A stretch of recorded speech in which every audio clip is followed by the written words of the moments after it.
The edge of ice and silence. It was the first week of June 2024, and a group of international tourists gathered in Oslo, Norway, for a scenic mountain tour that promised to show the raw beauty of Scandinavia. Linda Jensen, a 33-year-old local guide, greeted them with her practiced smile. "Welcome to your 7-hour journey into the heart of the Norwegian fjords. We'll see mountains, rivers, and maybe even a glacier or two." The bus driver, Thomas Miller, checked his route on the GPS. "Roads are clear," he said. "But weather can shift fast in these areas." The group was cheerful. There was Luca, the Italian vlogger who documented every second. Greta, a retired woman from Oslo. Ahmed, a quiet Egyptian man with a camera. Yuki from Japan, who carried a sketchbook. Matteo from Spain, an engineer. Rachel, a teacher from the US, and Nina, a climate scientist from Germany. Lastly, Jonas Eriksson, a retired local mountain rescuer, joined at the last minute. They were strangers, for now. About 2 hours into the trip, the mountain road narrowed. A soft rain had started, and Thomas reduced speed. "Everything okay up there?" Linda asked. Thomas nodded, but his voice was tense. "Fog's coming in. GPS is lagging." Suddenly, a soft cracking sound echoed from the cliffs. Luca turned on his camera. "Did you hear that?"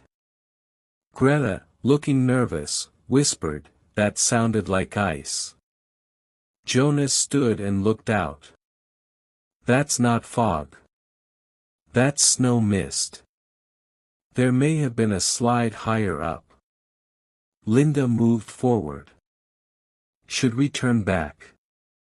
Before Thomas could respond, a deep rumble filled the valley, then silence. A few seconds later, snow dust exploded on the road ahead. A slab of ice had broken off the mountain, blocking the narrow path. Thomas braked hard. The bus stopped just meters from the fallen mass. "Well," he said, voice shaking, "we're not going forward." Linda looked back at the group. "Everyone okay?" People nodded. No one was hurt. Rachel tried her phone. No signal. Matteo said, "I'll check the emergency radio." 10 minutes later, they confirmed the worst: no signal, no radio, and the temperature was dropping fast. Jonas stepped outside. "We need to stay calm. It'll get dark in 4 hours. Let's check supplies." They inventoried their resources: bottled water, snacks, some blankets, first aid. Not enough for days. Nina approached Jonas. "What's your assessment?" He rubbed his beard. "If weather holds, we'll be fine. But if snow starts again..." The group gathered. Linda took charge. "We need to stay warm and wait. No panic." Greta sat near Rachel. "I was in a blizzard once, in 1978. We'll make it." Ahmed shared his food. Yuki drew in silence. By midnight, the group had built trust: small talks, shared stories, quiet laughs. Then the engine stopped. The heating system was gone. They huddled under blankets, conserving body heat. Silence took over. At 3 a.m., someone began coughing. It was Greta. Nina checked her pulse. "She's okay, but her lungs are weak." Jonas wrapped his coat around her. "She must stay warm. Luca, for once, turned off his camera. We're not content anymore. We're just people. Matteo found a flashlight and suggested rotating shifts to keep people awake. They sang softly in turns. Songs from Egypt, Spain, America. In the cold silence, the songs were louder than ever. At sunrise, Thomas announced, "Fuel is zero. We can't wait longer." Jonas said, "There's an old cabin, maybe 5 kilometers northeast. If it's still standing, we can call for help." Linda hesitated. "Should we split?" They voted. Jonas, Nina, Ahmed, and Matteo would hike. The others would stay and ration food. Rachel gave her scarf to Jonas. "Come back." The four left into the frozen morning. Snow was knee-deep. The wind was sharp.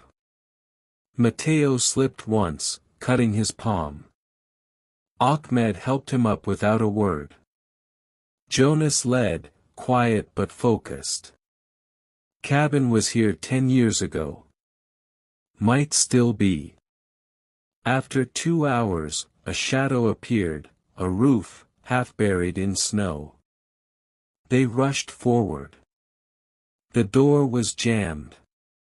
Matteo and Jonas forced it open. Inside, a fireplace, an old radio, dry wood. Ahmed tried the radio. No signal. Nina climbed to the attic and raised a metal antenna. A static crackle. Then a voice, "Repeat, rescue team on standby." Back on the bus, the group waited. Rachel wrote in her notebook. Yuki finished a sketch of everyone together. Greta was asleep. Then, a sound in the distance. Helicopter. The team outside had succeeded. 3 rescue workers arrived with blankets and equipment. One said, "You were lucky. Another storm's on the way." They were flown to a base hospital. No injuries, just exhaustion. The group met again in Oslo, at a small cafe. Luca shared a short film titled, "Frozen Silence." In the video, there were no dramatic edits. Just snow, quiet talks, the group singing in the dark. Yuki gave each person a postcard, her final sketch from that night. Greta said, "You all saved me." Jonas raised his coffee. To survival, and strangers who became family. True silence isn't the absence of sound. It's the moment you understand everything. What would you do if your group got stranded in a frozen land without help? If you enjoyed the story, don't forget to give it a thumbs up. Brain, subscribe for more English listening practice through exciting short stories. Bell, and hit the bell so you never miss a new adventure. Red Heart, thanks for watching, and see you in the next story.